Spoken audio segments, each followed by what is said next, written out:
Welcome to Afrin house. আসসালামু আলাইকুম। চলে আসলাম নতুন আরও একটি ভিডিও নিয়ে। আমি আফরিন নিতু।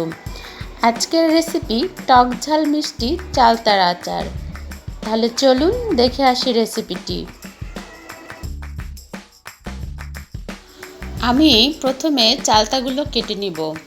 আমি আজকে প্রায় 6টা চালতার আচার তৈরি করব।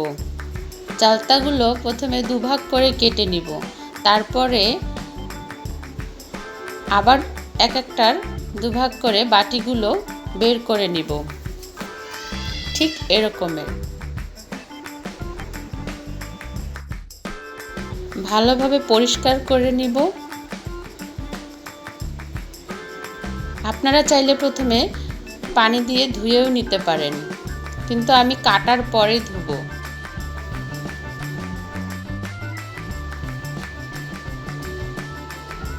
এরপর এইরকমভাবে ছোট ছোট টুকরো করে কেটে নিব।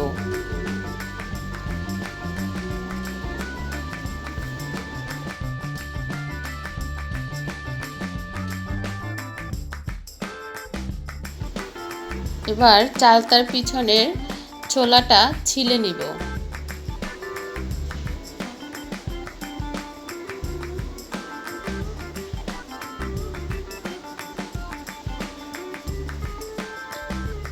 দেখুন, ঠিক এরকমভাবে কাটবো।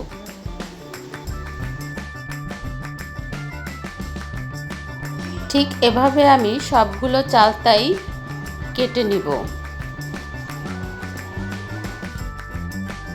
আমার সবগুলো চালতাই কাটা শেষ।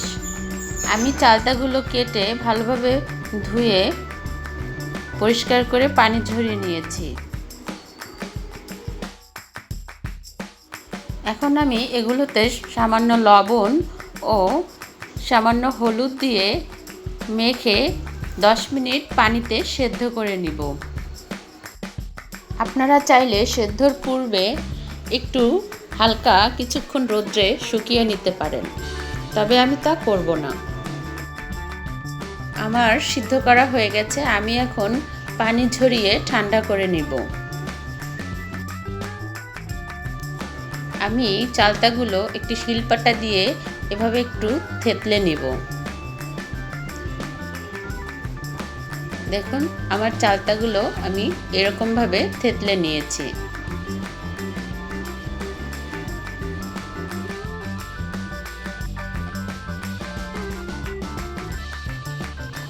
চলুন এবার আচার দেওয়ার পালা। আচার দেওয়ার জন্য আমি একটি বড় পাতিল নিয়েছি। আপনারা বড় পাতিলই নেবেন, কারণ এতে করে আচার দিতে সুবিধা হয়। আমি এখানে প্রায় 1.5 কাপ সরিষার তেল নিয়েছি।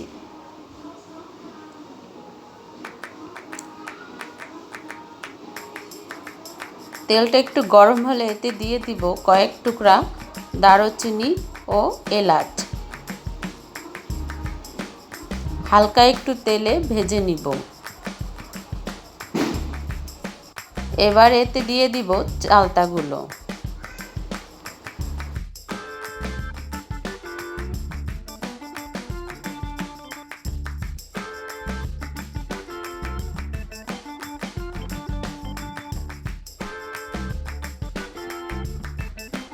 এবার তেলের উপরে চালতাগুলো ভালোভাবে নেড়েচেড়ে কষিয়ে নিব।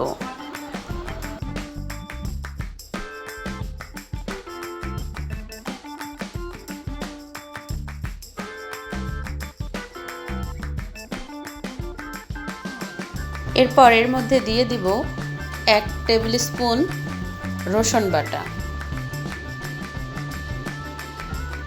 আবারও ভালোভাবে নেড়েচেড়ে মিশিয়ে নিব। তেলের উপরে খুব ভালোভাবে চালতাগুলো কষিয়ে নিতে হবে।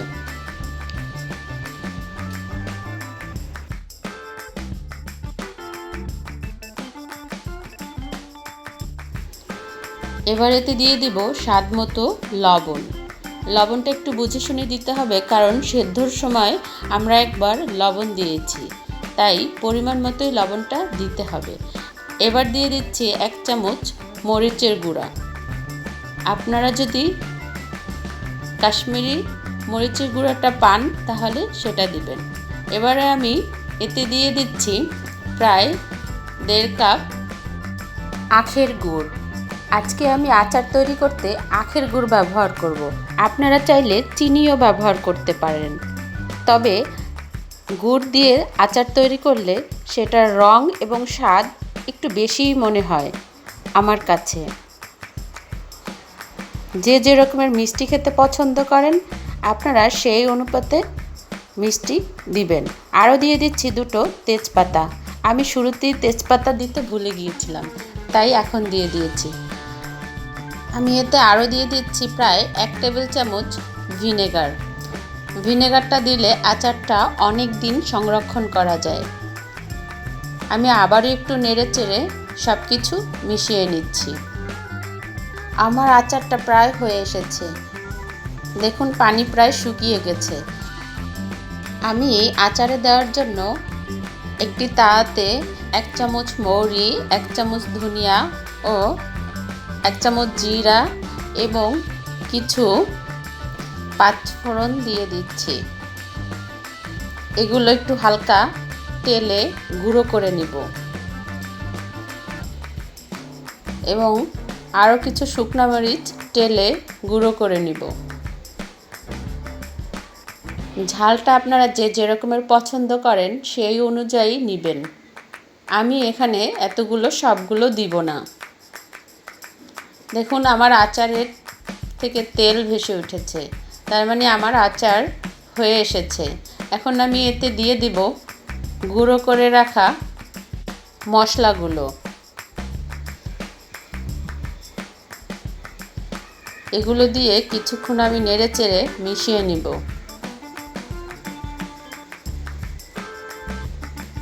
এবার দিয়ে দিচ্ছি এতে পরিমাণ মতো ঝাল। তেলে ভেঙে রাখা মরিচগুলো এতে দিয়ে দিচ্ছি এবং আরও কিছুক্ষণ কষিয়ে নামিয়ে নিব। হয়ে গেল আমার টক ঝাল মিষ্টি চালতার আচার।